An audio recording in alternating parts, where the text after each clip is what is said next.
সাহেব বলেন, ঘরের পাতিলে যদি নষ্ট কোনো তরকারি থাকে বা অন্য কারো ঘরে যদি কোনো কিছু থাকে নিয়ে আসুন। ইমাম সাহেবের কথায় আমরা সবাই বিস্মিত হই।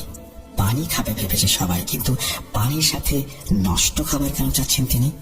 যদিও সবার মাথায় প্রশ্নের পর প্রশ্ন ঘুরছিল, তাই বাড়তি প্রশ্ন না করে রিয়াজের মা গতকালের নষ্ট তরকারির পাতিল নিয়ে আসে। ইমাম সাহেব বসা থেকে উঠে সেই পাতিলে হাত দেয়, এরপর লোকজনকে সরতে বলে। তিনি সব নষ্ট তরকারি পাতিল থেকে মাটিতে ফেলে দিলেন। পরক্ষণে তিনি হাতে থাকা গ্লাস মুখের কাছে নিয়ে কিছু সূরা কালাম পাঠ করলেন এবং সেই পানি তরকারির উপরে ঢেলে দেন। সবাই অবাক হয়ে দেখছে ইমাম সাহেবকে। সবার মুখে কৌতূহল।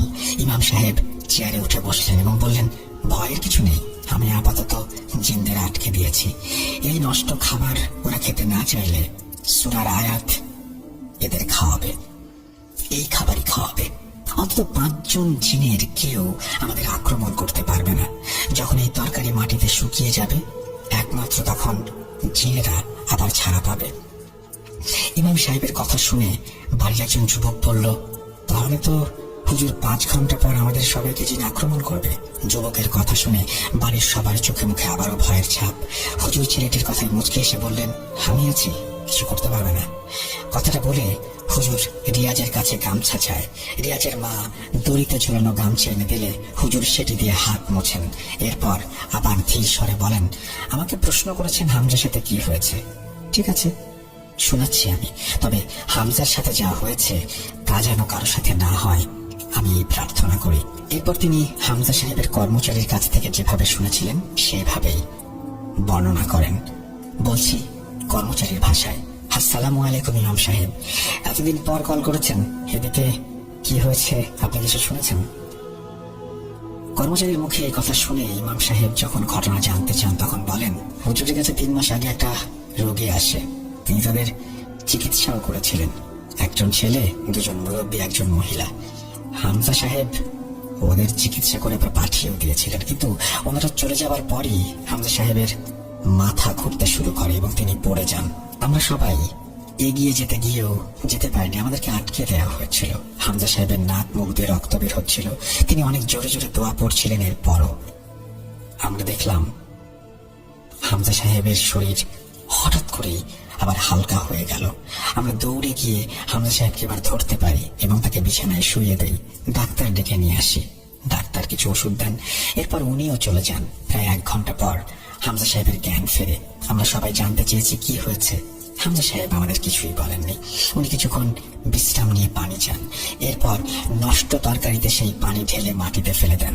আপনি তো জানেন এইভাবে জিনকে ব্যস্ত রাখা যায়। হামজা ওটা করার পর তৎক্ষণাৎ চলে যায় নদীতে। আমরা সবাই ওর পিছু পিছু যাই। উনি পাঞ্জাবির পকেট থেকে ছোট একটা কাচের বোতল বের করেন এবং সেটিতে 4টা লাল সুতা বেঁধে তিনি একসাথে বেশ কিছু সূরা পড়ে সেই বোতলটি পানিতে নিক্ষেপ করেন। এরপর হামজা বলেন, এই বোতল ততদিন শূন্যে অদৃশ্য হয়ে ভাসবে যতদিন জিনের সর্দার বদলি না হবে। কথাটা বলে হামজা চলে আসেন আমাদের নিয়ে। সেদিন রাতে আমি আমার মতো বাসায় চলে আসি, হামজা সাহেব তার বাসায়। রাতে যখন শোয়ার জন্য বিছানায় যাই, বিশ্বাস করুন ইমাম সাহেব, আমি স্পষ্ট বুঝতে পারছিলাম আমার রুমে কেউ আছে। আমি নিচের দিকে তাকালে অনুভব করি সে আমার মাথার পেছনে, আবার যখন মাথা ঘুরিয়ে উপরে তাকাই তখন অনুভব করি আমার পায়ে কারো নিঃশ্বাসের তাপ আসছে। এমন অবস্থা দেখে আমি তখনই শরীর বন্ধ করে ফেলি। এরপর আর কিছু হয়নি আমার সাথে। মধ্যরাতে যখন ফজরের নামাজ পড়তে উঠি তখনই হামজা আমাকে কল দেয়। আমি হামজার কল পেয়ে রিসিভ করি। সেই মুহূর্তে হামজা ভয়ার্ত স্বরে বলে, আমি সম্ভবত অনেক বড় ভুল করে ফেলেছি। আমি আমার যত অভিজ্ঞতা বইয়ে লিখেছি সেই বই আমার আলমারিতে রাখা আছে। আমার কিছু হয়ে গেলে তুমি সেই বইয়ের দায়িত্ব নিও, কিন্তু কখনো কারো খারাপ কাজে লিপ্ত হবে না। কথাটা বলে হামজা কল কেটে দেয়। আমি কিছুই বুঝতে পারিনি। কল কেটে দেওয়ার পর আমি আবার হামজাকে কল করি, কিন্তু ফোন বন্ধ পাই। অবাক হয়ে তখনই শীতের জামা পরে সেই রাতে রওনা হই হামজা সাহেবের বাসায়। অর্ধেক পথ গিয়ে দেখি হামজা সাহেব নিজেই হাঁপাতে হাঁপাতে ছুটে আসছেন। আমি তাড়াতাড়ি ওনার কাছে গিয়ে যখন জানতে চাই কাহিনী কি, উনি বলেন, তাড়াতাড়ি নদীর কিনারায় যেতে হবে, ওই জিনকে মুক্তি দিতে হবে, নয়তো আমরা কেউ বাঁচবো না। হাঁপানোর মাঝে হামজা মুখ দিয়ে কথাও বের করতে পারছিলেন না। আমি দৌড় শুরু করি নদীর দিকে তার সাথে। অনেকক্ষণ দৌড়ে যাওয়ার পর রাতের অন্ধকারে আমি খেয়াল করি আমি যার সাথে দৌড়ে যাচ্ছি উনি হামজা নন। ওনার পা মাটি থেকে বেশ ওপরে, আঙুল 3টি।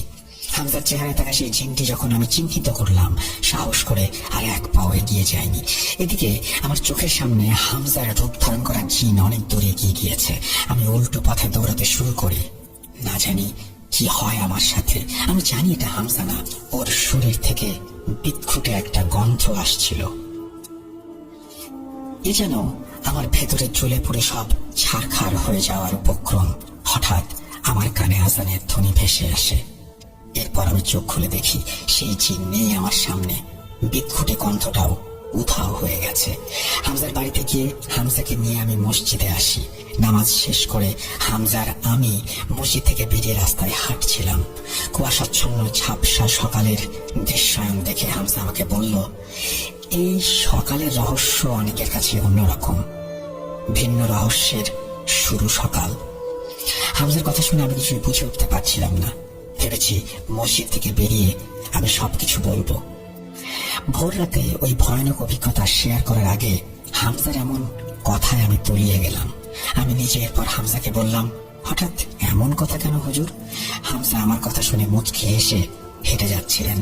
আমি হামজার সাথে একই সাথে হাঁটছি। হামজা বললেন, ভোর রাতে আপনার সাথে যা ঘটেছে সেটা ভাবুন একবার। সকালটা আপনার এক গাদা প্রশ্ন নিয়ে শুরু। ওই যে দেখুন, কাঁধে জাল নিয়ে জেলেরা যাচ্ছে নদীতে। ওদের সকালটা মাছ ধরা দিয়ে শুরু। যারা খেজুরের রস সংগ্রহ করতে যাবে তাদের খেজুরের রস সংগ্রহ করা দিয়ে শুরু। দোকানের কনকনে শীতে চা নিয়ে বসে আছে দোকানদার, তাদের সকালটা চায়ের ব্যবসা দিয়ে শুরু। এক একজনের উদ্দেশ্য এক এক রকম। একই সময় একই গন্তব্যে আমরা সবাই যাত্রা শুরু করেছি। কি এক বিচিত্র চক্র! হামজার এত লম্বা ব্যাখ্যা শুনে মাথায় আমার অনেক কিছুই ঘুরপাক খাচ্ছিল। একটা হচ্ছে, আমার ব্যাপারে হামজা সব জানলো কিভাবে? তিনি বললেন, শুনুন, ভোর রাতে আপনি যাকে দেখেছেন সে সত্যিই জিন, তবে আমার জিন। গতকাল রাতে আমার জিন সব ভয়ে ছুটাছুটি করে। সে যে রোগীর চিকিৎসা করেছে এবং আমি যে জিনকে বন্দি করেছি সে একদিকে জিনের সর্দার, অন্যদিকে মারিদ জিন। বন্দি থাকা অবস্থাতেও সে ব্ল্যাক ম্যাজিক করে আমাকে আক্রমণ করেছে, আমার বিছানা ভেঙে দিয়েছে কাল। এসব দেখে আমি আমার জিনদের ডাকলে তারা মারিদ জিনের ভয়ে দৌড়ে পালায়। ভাগ্য ভালো আপনি ভয়ে ওই জিনের সাথে এগিয়ে যাননি, ভুলভাল সিদ্ধান্ত নিতে হতে পারতো আপনারও। কথাগুলো বলার পর হামজার গলার স্বর একটু বদলে যায়। বোঝা যায় উনি কাঁদছেন, পাগড়ি দিয়ে কাল। এসব দেখে আমি আমার জিনদের ডাকলে তারা মারিদ জিনের ভয়ে দৌড়ে পালায়। ভাগ্য ভালো আপনি ভয়ে ওই জিনের সাথে এগিয়ে যাননি, ভুলভাল সিদ্ধান্ত নিতে হতে পারতো আপনারও। কথাগুলো বলার পর হামজার গলার স্বর একটু বদলে যায়। বোঝা যায় উনি কাঁদছেন, পাগড়ি দিয়ে চোখের পানি মুছে বললেন, আমার মা বাবা মারা যাবার পর এই জিনগুলো আমার সাথে আছে। আল্লাহর সৃষ্টি এই দুনিয়াতে এরা ছাড়া আমার আপন কেউ নেই, তারা সবাই চলে গেছে। আমি সান্ত্বনা খুঁজছিলাম। তিনি আমাকে বললেন, কেন আমি আমার জিনদের জন্য কাঁদছি আপনি হয়তো বুঝবেন না। মারিদ জিন বন্দি অবস্থায় আমাকে আক্রমণ করলো এবং শেষে সে আমার সব জিনকে ব্ল্যাক ম্যাজিক করে বন্দি করে ফেলেছে। সব জিন এখন তার দখলে। সে এতটাই শক্তিশালী যে নিজে বন্দি থাকা অবস্থায় অপর জিনদের বন্দি করার আদেশ দিতে পারে। আমার হয়তো আর কোনো উপায় নেই, জিনের সর্দার মারিদ জিনটাকে মুক্ত করতে হবে। কথাগুলো বলে হামজা আবারও চোখ মুছে। এরপর আমাকে বলে, আমি নদীর পাড়ে যাচ্ছি, আপনি বাসায় যান। হামজার কথা শুনে আমিও গলার স্বর বড় করে বললাম, না হামজা সাহেব, আমি আপনার সাথে যাব। আমার কথা শেষ না হতেই আমার পেছনে থেকে আর একজন হামজা চিৎকার করে বলল, আরে রফিক ভাই, কি করছেন? আপনার সামনেটা জিন, ধোঁকাবাজেরা, ফান্দে পড়বেন না। চোখের সামনে দুজন হামজাকে দেখে আমার মরে যাবার উপক্রম। আমি হুট করে সামনের হামজার দিকে তাকাই। উনি আমাকে বলেন, রকিব সাহেব, ওটা জিন আপনাকে ধোঁকা দিচ্ছে, আপনি ওর কথা শুনবেন না। ওদের দুজনের কথা শুনে আমি আলাভোলা ভাবে দাঁড়িয়েছিলাম। হঠাৎ দেখলাম দূরে দাঁড়িয়ে থাকা হামজা জোরে জোরে কোরআনের আয়াত পড়তে শুরু করেছে। সেটা শুনে আমার সামনে থাকা হামজা জোরে একটা চিৎকার দিয়ে বলে, তোদের রক্ষা হবে না কারো। এটা বলে তিনি রাস্তার পেছনে থাকা একটা খালে ঝাঁপ দেন। আমি জীবনে অনেক অলৌকিক ঘটনা দেখেছি, কিন্তু এমনটা আর দেখিনি। এমনও হয়। আমার এমন ঘুরে চলে যাওয়া দেখে দূরে দাঁড়িয়ে থাকা সত্যিকারের হামজা আমার কাছে এসে দাঁড়ায়। আমাকে বলে, এটি অবাস্তব কিছু নয়। আল্লাহ জিন জাতিকে যে বিশেষ শক্তি দিয়েছেন, সেই শক্তি দিয়ে তারা অনেক কিছুই করতে পারে। আমি এরকম ঘটনা অহরহ দেখেছি। হামজার কথাগুলো শুনে আমি হামজাকে প্রশ্ন করলাম, কিন্তু এইরকম চোখের সামনে একটা মানুষ হুবহু এইভাবে দাঁড়াতে পারে? এটাই সত্যি। হয়তো আমি ছাড়া এই জিনকে কেউ দেখতে পাইনি, শুধু আপনি দেখেছেন, কারণ সে আপনাকে দেখা দিয়েছে। এরপর আমি আর হামজা হেঁটে হেঁটে চলে যাই দোকানে। এরপর আমাদের সাথে আরো ভয়ানক কিছু ঘটনা শুরু হয়। চায়ের দোকানে চা খেতে বসলে আমি স্পষ্ট দেখতে পাই চায়ের কাপে একটা ছোট সাপের বাচ্চা ছুটোছুটি করছে। হামজার শিখিয়ে দেওয়া দোয়াটা আমি চোখ বন্ধ করে পড়ি। এরপর চোখ মেলে দেখি কাপে কিছু নেই। কিন্তু হুজুর, গত 21 দিনে যা ঘটেছে তা দেখে আমাদের সবার চোখ কপালে ওঠার অবস্থা। সন্ধ্যায় আমরা সবাই হামজার উঠোনে বসে আড্ডা দিচ্ছিলাম। আমাদের সাথে এলাকার আরো কিছু মুরব্বী ছিল। হঠাৎ আমাদের সামনে কোথা থেকে যেন হামজা ছুটে আসে, তার চোখে মুখে ভয়ের ছাপ। আমরা কিছু বলার আগে হামজা দৌড়ে এসে ধাক্কা মেরে তার রুমে ঢুকে যায়। আমরাও সবাই উঠান থেকে তার রুমে যাই। আমি প্রথমে বজ্জিনের ধোঁকা মনে করে সেই দোয়াটা পড়ি, কিন্তু দেখি এটা জিন না, আমাদের হামজা সাহেব। আমরা ওনাকে ধরতে গেলে উনি বিছানার উপরে লাফ মেরে শুয়ে পড়েন। আমরা এরপর যা দেখি তা কেউ বিশ্বাস করবে না। হামজার মাথার চুলগুলো নিজে নিজে বড় হতে থাকে এবং অদ্ভুত সব ঘটনা ঘটতে থাকে। উনি কষ্টে বাঁকা হয়ে গড়াগড়ি খেতে থাকেন। আমরা ডাক্তার নিয়ে আসি। ডাক্তার বলে যে এটা জেনেটিক্যাল প্রবলেম এবং তিনি চিকিৎসা শুরু করেন। আবার কোষ পরিপাক ক্রিয়া নিয়ন্ত্রণ হারাচ্ছে এটাও বলেন। ওনার শরীরে কোনো কোষ সতেজ নেই, এটা ডাক্তার আমাদের জানান। ডাক্তারের কথা শুনে আমরা থ হয়ে যাই। আমরা কেউ জানি না সেদিন হামজার সাথে কি ঘটেছিল এবং সেই মারিদ জিন ছাড়া পেয়েছে কিনা। 21 দিন অনেক টাকা খরচ হয়েছে। ওনাকে জীবিত রাখার জন্য হলেও আমাদের চেষ্টা চালাতে হবে, বাকিটা আল্লাহর ইচ্ছা। ইমাম সাহেব রফিক সাহেবের কাছে কথা শুনে আবারও কান্নায় চলে যান। এবার ইমাম সাহেব বলছেন, দেখুন রিয়াজ ভাই, আমি শুধু ভাবছি আপনাদের কথা। হামজার মতো একজন কবিরাজের সাথে এমন ঘটনা ঘটেছে, সে বদ জিনগুলো আপনাদের কি ছাড়বে? একটু ভেবে দেখুন। কথাগুলো বলে ইমাম সাহেব সবাইকে সালাম দিয়ে বাড়ি থেকে চলে যান এবং যাওয়ার আগে তিনি বলেন, চিন্তা করবেন না, আপনাদের জন্য একটা ব্যবস্থা করে যাব আমি। আমি যে আসল ইমাম সেটিও একটা ধোঁকা হতে পারে। কথাটা বলে ইমাম সাহেব হেঁটে গেটের সামনে চলে যান। ইমাম সাহেবের শেষের কথাটায় সবার সন্দেহ জাগে। সবাই দেখে যে ইমাম সাহেবের গেটের বাইরে কোনো অস্তিত্ব নেই, অথচ গেটের বাইরে যে রাস্তা তা পেরিয়ে চোখের অগোচরে যাওয়া সম্ভব নয় এত তাড়াতাড়ি। গ্রামের বাড়িতে ইমাম সাহেব মাত্র যিনি এসে পুরো ঘটনা শোনালেন, তিনি কে? নতুন ভয়, নতুন প্রশ্ন। রিয়াজের বাবা খোঁজাখুঁজি করে, রফিক সাহেবের নাম্বার জোগাড় করে। এরপর ওনাকে কল করা হয় এবং সবাই জানতে পারে তিনি এখনো হাসপাতালে আছেন এবং সত্যি সত্যি উনি 300 বছরের বৃদ্ধ হয়ে গেছেন এখন, অর্থাৎ 300 বছরের বৃদ্ধর মতো। একটা কথা বলে রাখি, এই একই অবস্থা কিন্তু সেই হামজা সাহেবেরও হয়েছিল। রিয়াজের বাবা শেষমেশ হতাশ হয়ে পড়েন। ওর সব চেষ্টা বৃথা। রিয়াজ এবং তাজকিয়া চিন্তায় বিভোর। রিয়াজের পুরো পরিবার ভেঙে যায়। আল্লাহ ছাড়া আর তাদের রক্ষা করার কেউ নেই। সবার নীরবতা ভেঙে বাড়ির ভেতরে একটা ছেলে বলে ওঠে, ইমাম সাহেবের রূপ নিয়ে আসা সেই ইমাম শেষে কি কথা বলেছিল শুনেছিলেন? উনি একটা ভরসা দিয়ে গেছেন, হয়তো উনি সব ঠিক করে দেবেন। ছেলেটার কথা শুনে বাড়ির মানুষরাও কিছুটা স্বস্তি পায়। অবশেষে রিয়াজ সবাইকে বলে, যা হবার হবে, সবাই সবার বাসায় চলে যান। আমাদের গরু মারা গেছে, ক্ষতি হয়েছে আমাদের। রিয়াজের কথা শুনে কিছু মহিলা মুখ বাঁকিয়ে চলে যায়, কিছু মানুষ আফসোস করতে থাকে। রিয়াজের মা আর তাজকিয়া চুলায় আগুন জ্বালাতে ব্যস্ত হয়ে পড়ে। এদিকে রিয়াজের বাবা গোয়ালঘর পরিষ্কার করার সময় বারবার খেয়াল করেন ঘর পরিষ্কার হচ্ছে না এদিকে রিয়াজ নিজেদের দোকান খোলার পর দোকান পরিষ্কার করে নেয়। মালপত্র সব গুছিয়ে রিয়াজ চেয়ারে বসে কিছু মাল বিক্রিও করতে শুরু করে। বিক্রিত মালের হিসাব খাতায় লেখার সময় একটা লোক রিয়াজকে চাউল দিতে বলে। রিয়াজ মাথা তুলে সামনে তাকায়। মনের ভুল ভেবে রিয়াজ আবার খাতায় লিখতে শুরু করে। তখনই কেউ গম্ভীর এবং নরম স্বরে বলে, বাবা কিছু টাকা দিবি? এইবার রিয়াজ মাথা না তুলেই বুঝে যায় কি হচ্ছে তার সাথে। দোকানে সেই জিন এসে তাকে আবারও বিরক্ত করা শুরু করেছে। সাথে সাথে রিয়াজ খাতার দিকে তাকিয়ে দোয়া পড়তে শুরু করে।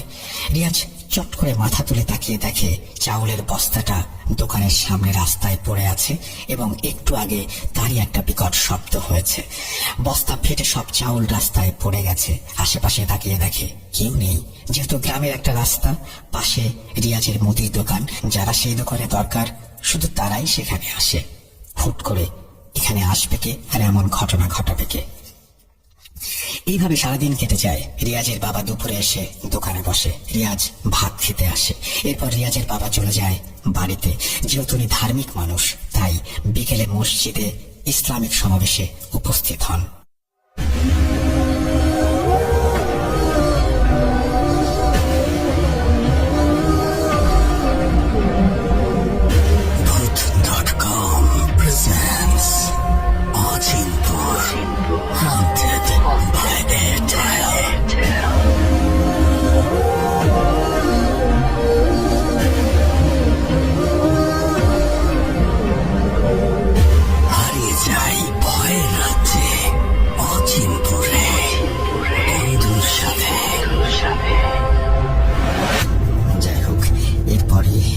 বাবার সাথে বেশ কিছু ঘটনা ঘটে।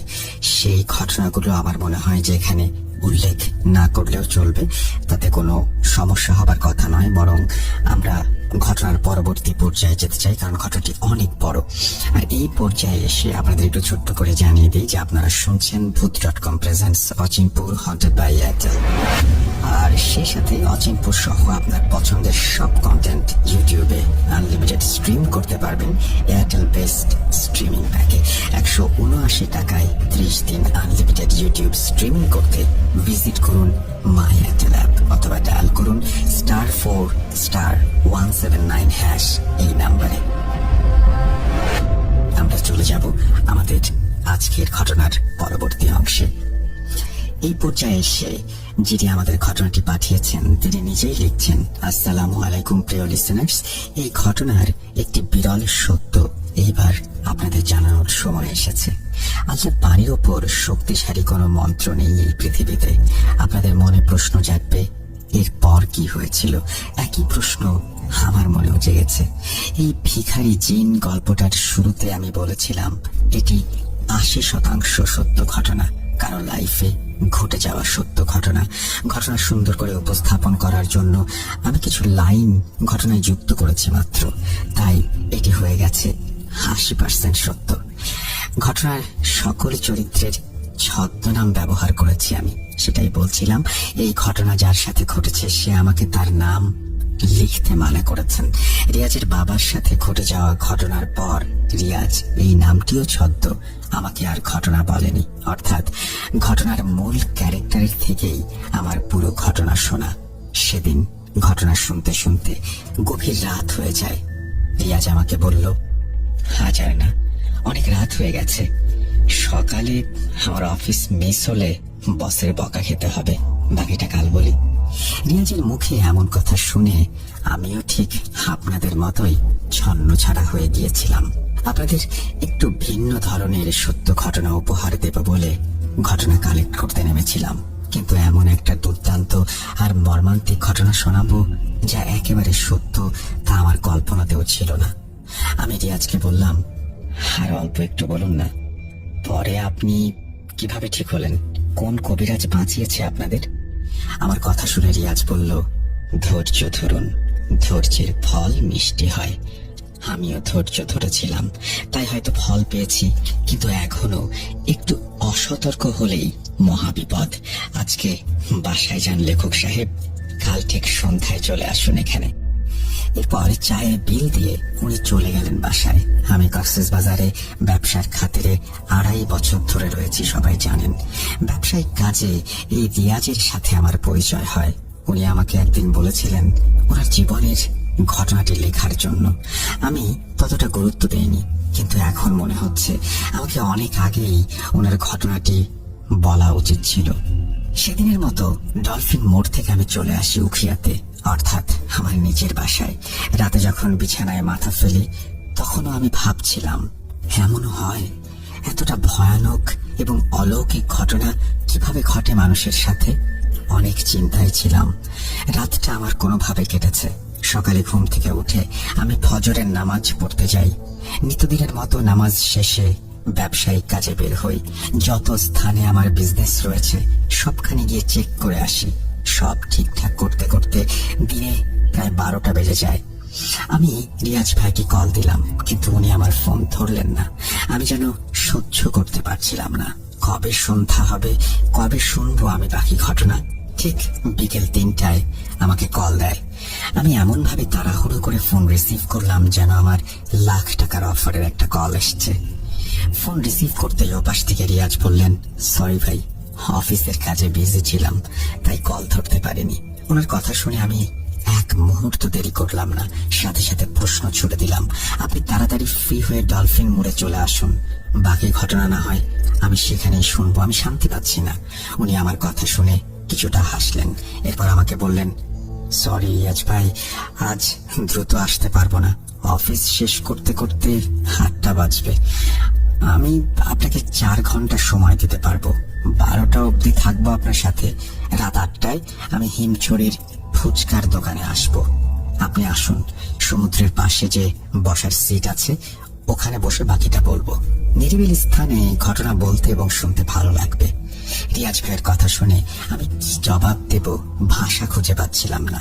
সময় কেন কাটে না, তবুও কিছু করার নেই, তাই রাজি হলাম। দেখতে দেখতে সন্ধ্যা নেমে আসে। আমি তাড়াহুড়ো করে সেদিন সবাইকে ছুটি দিয়ে ফেলি। টাকার হিসেব মিলিয়ে ফ্রি হতে হতে 7টা বেজে যায়। দ্রুত আমি ছুটে আসি হিমছড়ির ফুচকা মাঠে। এটি হিমছড়ির উত্তর পাশে সমুদ্র ঘেঁষে একটা নিরিবিলি স্থান। রিয়াজ ভাই আসবে 8টায়। আমি 7টায় গিয়ে অপেক্ষা শুরু করি, প্রায় 1 ঘন্টা আগে। বুঝুন কতটা ছন্ন ছাড়া হচ্ছিলাম আমি। অপেক্ষা করতে করতে প্রায় 8টা 15 হয়ে গেল। আমি ফোন বের করে রিয়াজ ভাইকে কল দিতে যাব, তখনই তিনি পেছন থেকে ডাক দিলেন, ভাই আছেন আপনি?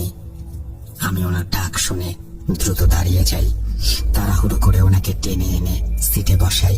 এরপর পাশে থাকা একটা দোকানে গিয়ে 2টা খাঁটি গরুর দুধের মালাই চা অর্ডার করি, সাথে 1 প্যাকেট সিগারেট নিয়ে আসি। 4 সিগারেট ছাড়া ঘটনা যেন জমতে চায় না। রিয়াজ ভাইয়ের হাতে একটা চায়ের কাপ দিয়ে সিগারেট ধরিয়ে দিলাম। আমিও একটা সিগারেট ধরিয়ে চা খেতে শুরু করি। রিয়াজ ভাই আমাকে বললেন, তো কি অবস্থা লেখক সাহেব? আমি ওনার প্রশ্ন শুনে বিরক্তির স্বরে বললাম, অবস্থা জিজ্ঞেস করবেন পরে, ঘটনা শুরু করুন। আপনার বাবার সাথে ঘটনা ঘটার পর কি হয়েছিল? রিয়াজ ভাই আমার প্রশ্ন শুনে মুচকি হাসেন। এরপর উনি বলতে শুরু করেন আবার। উনি যেভাবে বলেছেন আমি সেভাবে আপনাদের বলে যাচ্ছি। সেদিন রিয়াজের বাবা দৌড়ে ঘরে উপস্থিত হয়। রিয়াজের বাবা ঘরে প্রবেশ করার সাথে সাথে রিয়াজ নাক টানতে শুরু করে। কিছুর ঘ্রাণ নিচ্ছিল তীব্রভাবে। রিয়াজের বাবা সহ সবাই রিয়াজের দিকে তাকিয়ে আছে। রিয়াজ কিছুক্ষণ জোরে ঘন নিঃশ্বাস নিয়ে বলল, আমি সেই ঘ্রাণ পাচ্ছি, ওই জিন এলে যেমন ঘ্রাণ পাই তেমন। রিয়াজের বাবা কথাটা শুনে রিয়াজের পাশে এসে বসলেন। রিয়াজের বাবা কাছে আসায় রিয়াজ চোখ বড় বড় করে বলল, বাবা তোমার গা থেকেই তো সেই ঘ্রাণ আসছে। রিয়াজের কি অবস্থা লেখক সাহেব? আমি ওনার প্রশ্ন শুনে বিরক্তির স্বরে বললাম, অবস্থা জিজ্ঞেস করবেন পরে, ঘটনা শুরু করুন। আপনার বাবার সাথে ঘটনা ঘটার পর কি হয়েছিল? রিয়াজ ভাই আমার প্রশ্ন শুনে মুচকি হাসেন। এরপর উনি বলতে শুরু করেন আবার। উনি যেভাবে বলেছেন আমি সেভাবে আপনাদের বলে যাচ্ছি। সেদিন রিয়াজের বাবা দৌড়ে ঘরে উপস্থিত হয়। রিয়াজের বাবা ঘরে প্রবেশ করার সাথে সাথে রিয়াজ নাক টানতে শুরু করে। কিছুর ঘ্রাণ নিচ্ছিল তীব্রভাবে। রিয়াজের বাবা সহ সবাই রিয়াজের দিকে তাকিয়ে আছে। রিয়াজ কিছুক্ষণ জোরে ঘন নিঃশ্বাস নিয়ে বলল, আমি সেই ঘ্রাণ পাচ্ছি, ওই জিন এলে যেমন ঘ্রাণ পাই তেমন। রিয়াজের বাবা কথাটা শুনে রিয়াজের পাশে এসে বসলেন। রিয়াজের বাবা কাছে আসায় রিয়াজ চোখ বড় বড় করে বলল, বাবা, তোমার গা থেকেই তো সেই ঘ্রাণ আসছে। রিয়াজের বাবা এক পাহাড় হতাশা নিয়ে বললেন, ওর গলা টিপে ধরেছে এই হাতে, এই জন্য হয়তো এমন হচ্ছে। রিয়াজের বাবার কথা শুনে সবাই প্রশ্ন করলেন, কি হয়েছে? রিয়াজের বাবা তখন পুকুর ঘাটের ঘটনাটি বলেন সবাইকে। রিয়াজের বাবার মুখে পুরো ঘটনা শুনে ফ্যামিলির লোকজন আরো ভয় পেতে শুরু করে, বিশেষ করে তাজকিয়া এবং রিয়াজের মা। এখানে ছোট্ট করে যে ঘটনাটি রিয়াজের বাবার সাথে ঘটেছিল সেটি উল্লেখ করছি। কিছুদিন হলো রিয়াজের সাথে বা রিয়াজের পরিবারের কারো সাথে কিছু ঘটেনি, কিন্তু 2 দিন পর ঘটে রিয়াজের বাবার সাথে। রিয়াজের বাবা একটু সাহসী, মাগরিবের নামাজ শেষ করে গোয়াল ঘরে আসেন। গরু বেঁধে গরুকে ঘাস এনে দিয়ে উনি পুকুর পাড়ে যান হাত মুখ ধোয়ার জন্য। হাত মুখ ধুয়ে যখন মুখে পানি দেন তখন রিয়াজের বাবা খেয়াল করেন একটি অপ্রত্যাশিত ঘটনা, এমন ঘটনা যা কেউ কখনো দেখতে চাইবে না। রিয়াজের বাবা দেখেন ওনার থেকে মাত্র 3 হাত দূরে একটা মহিলা পানিতে। মহিলার মাথা এবং চোখ পানির ওপরে, বাকি দেহের পুরো অংশ পানির নিচে, অর্থাৎ মহিলার নাকটাও পানির নিচে। শুধু মহিলার চোখ এবং মাথার চুল পানির ওপরে। রিয়াজের বাবা এমন দৃশ্য দেখে উঠে দৌড় দিতে যাবেন, তখনই পানি থেকে সেই মহিলা এক লাফে সিঁড়িতে উঠে আসে, একেবারে রিয়াজের বাবার সামনে এসে দাঁড়ায়। এবার রিয়াজের বাবা মহিলার পুরো দেহ স্পষ্ট দেখতে পায়। মহিলার পুরো দেহ বাঁশের মতো, অর্থাৎ হাত পা এতটাই চিকন যা আমাদের হাতের এক আঙুলের সমান হবে। মহিলার পেটও এতটাই চিকন যেন একটা বাঁশের অংশ সেটি। শুধু মহিলার মাথাটা বড়, মাথাটা আবার আমাদের স্বাভাবিক মানুষের মতো, এবং মহিলার মুখে কোনো দাঁত নেই, ঠোঁট পর্যন্ত নেই, হা করে আছেন তিনি। ওনার গোল মুখের ভেতরে পচা মাংসের মতো কিছু দেখা যাচ্ছে। সেই মুখ থেকে এক বিশ্রী দুর্গন্ধ ভেসে আসছে, যা কারো নাকে গেলে তৎক্ষণাৎ সে বমি করে দেবে। রিয়াজের বাবা এমন দৃশ্য দেখে আর নিজেকে কন্ট্রোল করতে পারেননি। আগেই বলেছিলাম উনি একটু সাহসী। চোখের সামনে বিপদ দেখে পিছিয়ে না গিয়ে উনি সোজা সেই ভয়ানক মহিলার গলা টিপে ধরেন। এই ছিল ঘটনা, এবং এই ঘটনার পরে আমি আবারও আসছি ঘটনার পরের অংশে, যেখান থেকে রিয়াজ আবার শুরু করেছেন। রিয়াজের বাবার মুখে পুরো ঘটনা শুনে ফ্যামিলির লোকজন ভয় পেয়ে যায়।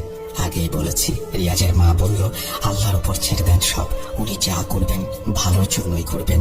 সেদিন রাতে খাওয়া দাওয়া শেষ করে সবাই শুয়ে পড়ে। রিয়াজের বুকে তাজকিয়া মাথা রেখে গভীর ঘুমে মগ্ন। যদিও বুকে নখের আঁচড় রয়েছে, কিন্তু ব্যথা অনুভব হচ্ছে না। রিয়াজ 2 চোখ খোলা রেখে উপরের দিকে তাকিয়ে আছে। তখনই রিয়াজদের বাসার বাইরে থেকে ইমাম সাহেব ডাক দেন, বাসায় কেউ আছেন? রিয়াজ ভাই, কই আপনি? ইমাম সাহেব মসজিদে প্রতি সপ্তাহে ওয়াজ করেন, সেই অনুযায়ী ওনার কণ্ঠ চিনতে ভুল করেন রিয়াজ। তাজকিয়াকে সরিয়ে দিয়ে রিয়াজ বিছানা ছেড়ে উঠে দাঁড়ায়। এদিকে রিয়াজের বাবাও ইমাম সাহেবের ডাক শুনে উঠে আসে। রিয়াজ ঘরের লাইট জ্বালিয়ে দরজা খুলে দেয়। রিয়াজের বাবাও তখন রিয়াজের পেছনে এসে দাঁড়ায়। ইমাম সাহেব রিয়াজকে সালাম দিয়ে বলেন, রিয়াজ ভাই, এখানে 4টা তাবিজ আছে। একটা আপনার ঘরের মাটিতে পুঁতে দেবেন, আর একটা দরজার উপরে ঝুলিয়ে দেবেন। বাকি 2টার মধ্যে একটা আপনার কোমরে বাঁধবেন, এবং অবশিষ্ট যেটা আছে ওটা আপনার বাবার কোমরে বেঁধে দেবেন। আমি ওই দিন বলেছিলাম আমি আছি, আপনারা রেহাই পাবেন। তাছাড়া আমি চলে গেলে আপনারা আমাকে খুঁজতে পিছু নেবেন না। এবং একটা কথা মাথায় রাখবেন, ভুলেও কোমর থেকে তাবিজটা খুলবেন না। গোসল থেকে শুরু করে সব সময় এই তাবিজ কোমরেই রাখবেন। যদি খোলেন তবে আপনার বিপদ হবার লক্ষণ বেড়ে যাবে। কথাটি বলে ইমাম সাহেব আবার সালাম দেন। এরপর পিছু হেঁটে উনি চলে যান। রিয়াজ এবং রিয়াজের বাবা স্পষ্ট দেখেন ইমাম সাহেব অন্ধকারে যেন মিলিয়ে গেলেন। কারো বুঝতে বাকি রইল না এই ইমাম সাহেব নন, উনি সেই জিন যিনি কদিন আগেও এসেছিলেন। কিন্তু ইনি আসলে কে? সত্যি রিয়াজদের ভালো চাচ্ছে নাকি কোনো ধোঁকা? অশরীরীকে বিশ্বাস করতে নেই, খারাপগুলো প্রতি পদে মানুষকে ধোঁকা দেয়, এই নিয়ে চিন্তায় পড়ে যায় সবাই। এদিকে রিয়াজের মনেও একটা সন্দেহ জেগে যায়, রিয়াজের বাবাকে কেন তাবিজ বাঁধতে বলা হলো? সন্ধ্যায় উনি আসার পর রিয়াজ ঘ্রাণও পেয়েছে। রিয়াজের বারবার মনে হতে লাগলো ওর বাবার মাঝেও কোনো বিশেষ কারণ আছে। ইমাম রূপের সেই জিন যে তাবিজ দিয়ে গেছে, এটা কোমরে বাঁধবে নাকি বাঁধবে না তা ভেবে চিনতে সবাই চিন্তিত। রিয়াজের বাবা নীরবতার মাঝে বলল, এই জিন কদিন আগেও এসেছে, আমাদের সত্যটা জানিয়েছে, নষ্ট খাবার দিয়ে জিনদের আটক করেছে, আজ আমাদের তাবিজ দিয়ে গেছে। আমার মনে হচ্ছে জিনটা ভালো। রিয়াজের বাবার কথায় বাকিরাও হ্যাঁ সম্মতি দেয়। রিয়াজ আর কিছু না ভেবে সেই জিনের কথা মতো ঘরের দরজার উপরে একটা তাবিজ বেঁধে দেয়, এরপর ঘরের ভেতর একটা পুঁতে দেয়, বাকি দুইটা রিয়াজ এবং রিয়াজের বাবা কোমরে বেঁধে নেয়। কিন্তু একটা বিষয়ে সবাই খেয়াল করে, সেটি হলো যখন তাবিজ ভিন্ন স্থানে রাখা হচ্ছিল তখন বাইরের পরিবেশটা কেমন যেন বদলে যাচ্ছিল। বারবার সবার মনে হচ্ছিল বাইরে ঝড় শুরু হবে, কিন্তু এই সময়টা শীতকাল, এই সময় ঝড় হবার কথা নয়। ব্যাপারটা অলৌকিক হলেও তারা এটাকে স্বাভাবিকভাবেই নিয়েছে, কারণ সবাই বুঝতে পেরেছে এর চেয়ে বড় অস্বাভাবিক পরিস্থিতি পাড়ি দিয়ে এসেছে ওরা। রাত 11:54। কিছুক্ষণ পর 12টা বেজে যাবে। যে যার রুমে গিয়ে ঘুমিয়ে পড়ে। রিয়াজ আর তাসকিয়া এখনো সজাগ, শুয়ে শুয়ে দুজনে এই জিনের ব্যাপারে আলাপ করছিল। এই জিন তাদের জীবনে আসার আগে কত সুন্দর ছিল সব, কত হাসি খুশি জীবন ছিল তাদের। বাইরের জগতের এই অশরীরী না এলে কত ভালো সময় কাটাতে পারত তারা। এই সব বিষয়ে তারা কথাবার্তা চালাচ্ছে। কথার মাঝে তাসকিয়া রিয়াজকে প্রশ্ন করে, আচ্ছা আপনি বললেন যখন কবিরাজের কাছে যাচ্ছিলেন, অর্থাৎ সিএনজিতে, তখন আপনাদের জিনের সর্দার আক্রমণ করতে এসেছিল, আর কবিরাজ আপনাদের বলল উনি ওনার জিন পাঠিয়ে জিনদের সর্দারদের আটকিয়েছে। আমার এখানে কেমন একটা খটকা লাগছে। যদি আমাদের পেছনে লেগে থাকা জিনটা সত্যি জিনের সর্দার হয়, তবে কবিরাজ কিভাবে সাধারণ জিনের দ্বারা আপনার দেহে তাকে প্রবেশ করালো? আচ্ছা মানলাম কোনোভাবে করিয়েছে, তবে বোতলবন্দি করতে হতো কবিরাজের জিনদের সাহায্য নিতে হয়েছে। জিনদের সর্দারকে বন্দি করতে অন্য সাধারণ জিন কিভাবে সাহস দেখিয়েছে? ঠিক আছে, আমি এইটাও মানলাম কোনোভাবে করিয়েছে, তাহলে একটা সাধারণ জিন কিভাবে আমাদের সাহায্য করতে আসছে, তাও ইমামের রূপ নিয়ে? ওটা তো সাধারণ জিন, সে তাদের বাদশার বিপক্ষে কিভাবে লড়বে? তা আবার নষ্ট তরকারি দিয়ে সর্দার আটকানো, কেমন একটা গোলমাল লাগছে। তাসকিয়ার পুরো কথা শুনে রিয়াজ নিজেও থ হয়ে যায়। কথায় ভুল কিছু নেই। অনেকক্ষণ ভাবার পর রিয়াজ তাসকিয়াকে বলল, সব প্রশ্নের উত্তর একমাত্র কবিরাজ দিতে পারবে, কিন্তু উনি নিজেই তো বিপদগ্রস্ত, কার কাছে চাইব উত্তর? কথাটা শেষ হতে না হতেই রিয়াজের রুমে পূর্বে যে জানালা আছে সেটি খটখট করতে শুরু করলো। শব্দের সাথে সাথে রিয়াজ আর তাসকিয়া চুপ হয়ে যায়। ঘরে লাইট জ্বলছে, কিন্তু বাইরের শব্দটা কিসের? কান খাড়া করে ওরা শুনতে চাইল, আর সে শব্দ বন্ধ হয়ে গেল। জানালায় দুইবার কেউ টোকাও দিল। রিয়াজ আর তাসকিয়া নজর লাগায় জানালায়। কিছুক্ষণ পর জানালার বাইরে থেকে গরুর শব্দ ভেসে আসে। আগে জেনেছেন আপনারা, রিয়াজের বাসার পূর্ব পাশে রিয়াজের গোয়াল ঘর। হঠাৎ গরুর ডাক শুনে রিয়াজ ভেবে নেয় অন্য কিছু, হয়তো জিনটা গরুকে হত্যা করতে চাইছে। যেহেতু তাবিজ শুধু ঘরেই, বাইরে তো তাবিজ নেই। রিয়াজ টর্চ লাইট নিয়ে লাফ মেরে বিছানা ছেড়ে নামে। তাসকিয়া ভয়ে বিছানাতেই বসে থাকে। রিয়াজ জানালা খুলে বাইরে টর্চ মারে, কিছুই নেই। টর্চের আলোয় একটু দূরে গোয়াল ঘর দেখা যাচ্ছে, সেখানে গরু এখনো বাঁধা। রিয়াজ আবার টর্চ অফ করে জানলা বন্ধ করতে যাবে, তখনই একটা অস্বাভাবিক দৃশ্য দেখে সে। গোয়াল ঘরের পেছনে যে আম গাছটি আছে, সেই গাছের ওপরে দুইটা জ্বলন্ত চোখ রিয়াজের দিকে তাকিয়ে আছে। রিয়াজ সেদিকে তাকিয়ে যখন চোখ দুটো দেখে, সাথে সাথে সেদিকটায় টর্চ লাইট মারে, আর টর্চের আলোতে রিয়াজ যা দেখে সেটাও বেশ অস্বাভাবিক। রিয়াজ দেখে হুবহু মানুষের মতো একটা অশরীরী, যার পুরো দেহ মানুষের মতো, কিন্তু মুখটা একটা জন্তুর মতো, যেন তার গলার দিকে নিচের দিকটা মানুষ আর মাথাটা কোনো জানোয়ারের। সে অর্থ জানোয়ারের। সারা দেহে কোনো কাপড় নেই, সারা দেহের কোনো গঠনও নেই। রিয়াজ জানলা অফ করে হুক লাগিয়ে দেয়। পেছনে ঘুরে তাকায়, দেখে তাসকিয়ার চোখেও ভয়। রিয়াজ ভেবেছে তাসকিয়াকে কিছু বলবে না, সেই ভাবনার মাঝে তাসকিয়া বলল, আমিও দেখেছি তাকে, আমার জীবনে এই প্রথম আমি ভূত দেখলাম। কথাটা বলে তাসকিয়া ভয়ে কাঁপতে শুরু করে। রিয়াজ তাসকিয়াকে সান্ত্বনা দেওয়ার জন্য সাথে সাথে বলে, আমার কাছে তাবিজ আছে, তাই সে ঘরে ঢুকতে পারছে না, এই জন্যই বাইরে থেকে ভয় দেখাতে যাচ্ছে। এরপর টানা 7 দিন রিয়াজের সাথে কোনো অস্বাভাবিক ঘটনা ঘটেনি। কোমরে তাবিজ বাঁধা ছিল সব সময়। প্রতিদিনের মতো এশার নামাজ শেষ করে রিয়াজ মসজিদ থেকে বের হয়। সবাই জানেন মসজিদে রিয়াজের যাতায়াত আছে এবং সেই মসজিদটি রিয়াজের বাড়ির সামনেই। সেখান থেকে বের হয়ে রিয়াজ বাড়ির গেটে প্রবেশ করে। সেই মুহূর্তে রিয়াজ খেয়াল করে তাসকিয়া দৌড়ে আসছে তার দিকে। তাসকিয়ার চোখে মুখে